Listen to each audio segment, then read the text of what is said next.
So how do I summarize college in one sentence? College for me is like high school with bigger breaks, harder homeworks, and less close friends.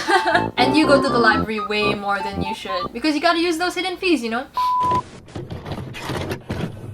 Hi, my name is Ciara again, and today we're gonna talk about the things I wish I knew as an incoming freshman to college, or the things I wish I knew the summer before going to college. I remember vividly last year when prepping for college, I was watching Gilmore Girls. If you know Gilmore Girls, then you know that Rory's dream school is Harvard. I have a mug for it! I was watching Gilmore Girls and it made me so much more excited to go to college. What are we doing here? We are beholding your future. And it's always just been like a far-off dream of mine to go to MIT, Stanford, Harvard, because I feel like all of us have had that dream. I don't know if all of us have it.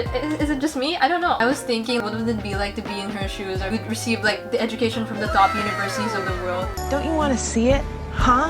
The place where you'll be living and studying and developing very naive but pretentious worldviews that will come crashing down the minute you graduate? Yeah, I do. And I never thought it could be possible because I'm from the Philippines and that's way off in like America. But actually, you can! A few students, graduates, and TAs from Harvard, Stanford, and MIT are working together for this program called the Summer STEM Institute. If you guys aren't familiar with what STEM is the field Science, Technology, Engineering, and Mathematics, which is also my field in college. I go to the Ateneo de Manila University here in the Philippines. My course is Management Information Systems, which is related closely to computer science and businesses. So what is the Summer STEM Institute, or SSI? SSI is basically a virtual summer camp for research. So through SSI, you'll actually be mentored by these students from the top universities, and there will also be a masterclass lecture series where students will be able to learn from people from MIT, Harvard, Stanford, and all the other top universities, as well as the Forbes' 30 under 30 recipients and also International Science and Engineering Fair winners. So who can join? This program is applicable for high school students and also those seniors who are on their summer break right now. And it's international, so if you're from the Philippines like me, you can actually apply and join. There's no application fee. They also offer a generous financial aid, and there will also be full tuition scholarships. I really wish during my summer before going to college I had SSI or something like this because I know it would really help me with my course. Check out the website down below in the description box, and let's get back to the video. Now I'm gonna talk about the other things that I wish I knew about going to college. So I'm gonna get straight to the point. I'm not gonna talk about you should study, do your work, make friends, be nice. You know all of these things. I'm gonna talk about the things no one really brings up. This is my first year in college, so this is just for the incoming freshmen. I don't know what it's like to be a sophomore or a senior or a junior. But first, I'm just gonna plug in some of the apps that I love to use. I love to use Timetree for my scheduling, Forest for when I work and I don't want to use my phone, and I love to use Spotify and listen to lo-fi study beats for studying. So that's it. Those are all my study tips. That's out the window.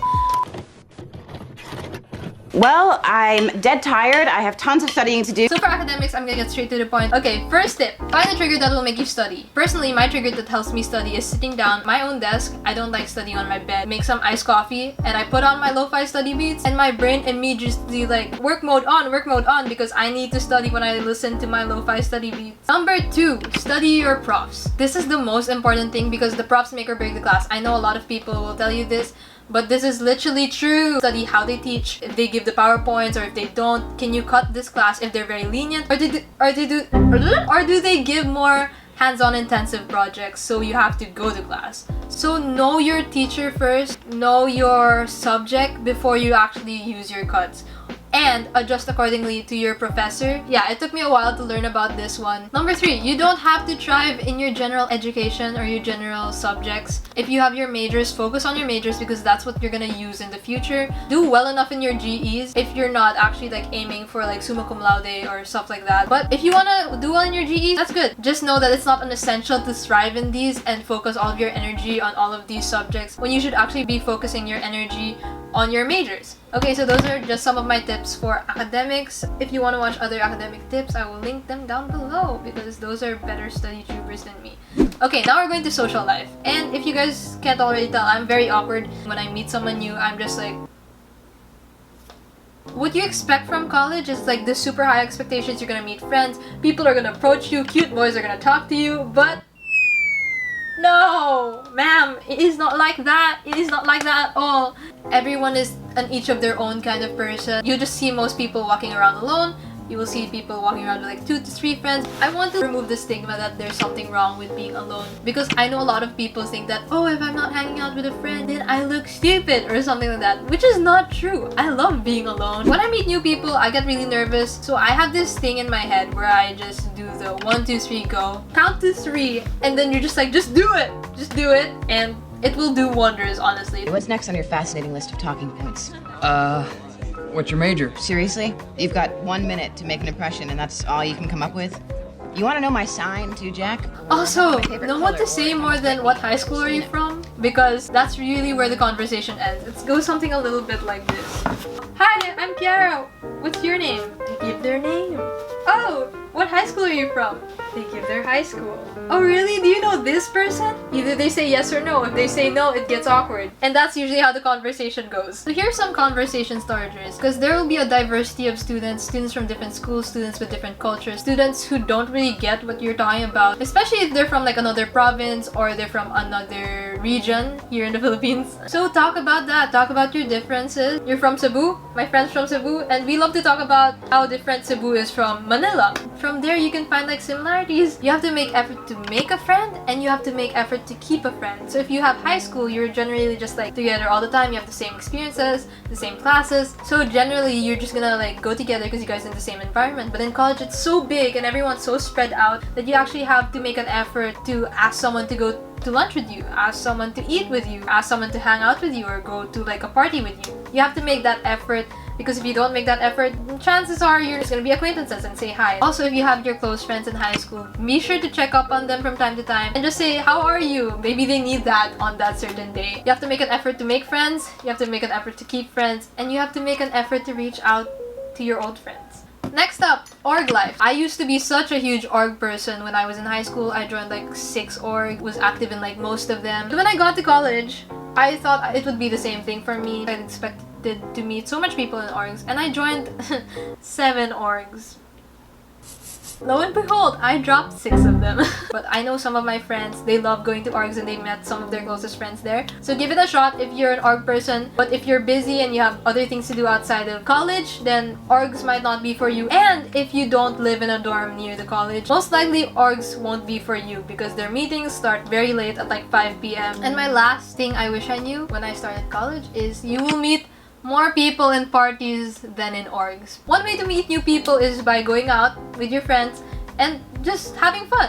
And that's like the best way to meet new people. I've met more people with my friends out than I have with my friends in my college. And next up, we're gonna talk about dating, drinking, hookup culture, and all that stuff. Disclaimer, just because college is a time where everyone is experimenting, going out, doing new things, being liberal, if that's not your thing, then that's totally up to you. Do whatever you feel like you're comfortable with, and your friends should respect you for that and your boundaries. It's honestly up to you to do whatever you want to do, but stay safe. Especially when you're drinking, make sure you drink with someone you trust or your friends that you trust. That's why I only drink out with my friends. Even if you just met someone for the first time, you'll never know what their intentions are.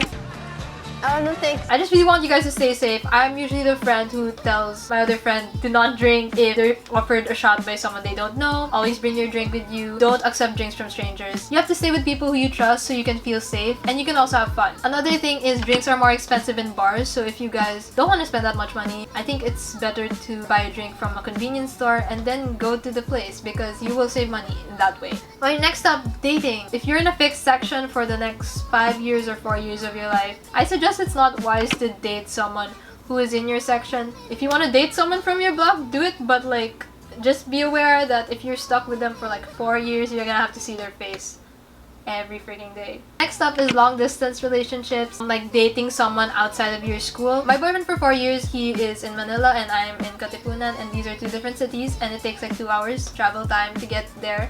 So we don't really usually see each other. Make time to like go and visit them. It's really fun because you get to learn about their culture in their school and then they get to learn about your culture in your school. Dating apps. Lots of people in college use dating apps like Bumble, Tinder, stuff like that. So just be aware of that. Lots of people will meet new people on these apps and lots of people experiment. You know what I'm talking about. Lots of people doodly do. It's just be safe. And it all relies on consent. I want to reiterate that no one really cares what you do in college. It's literally a to each your own kind of thing. Hookup culture, that happens. Dating apps, that happens. Dating your blockmate, that happens. It's not like high school where it's like, oh, petty drama. So yeah, now that we're done with all like that spicy stuff, I want to talk about life outside of college. I suggest don't make your whole life about your academics. Most likely or not, when you apply for the job, they don't really check your GPA. They just want to know if you're a graduate or not and if you're competent with these skills. Experience is much more relevant. Try to balance everything out. Try to get connections with other people. I hate that word because it feels like you're using someone. But when you build relationships with people, then you have a connection with them. You can look through internships and hustles. Even in my first semester of college, I was already looking at internships. If you have a long break, then try to get an internship.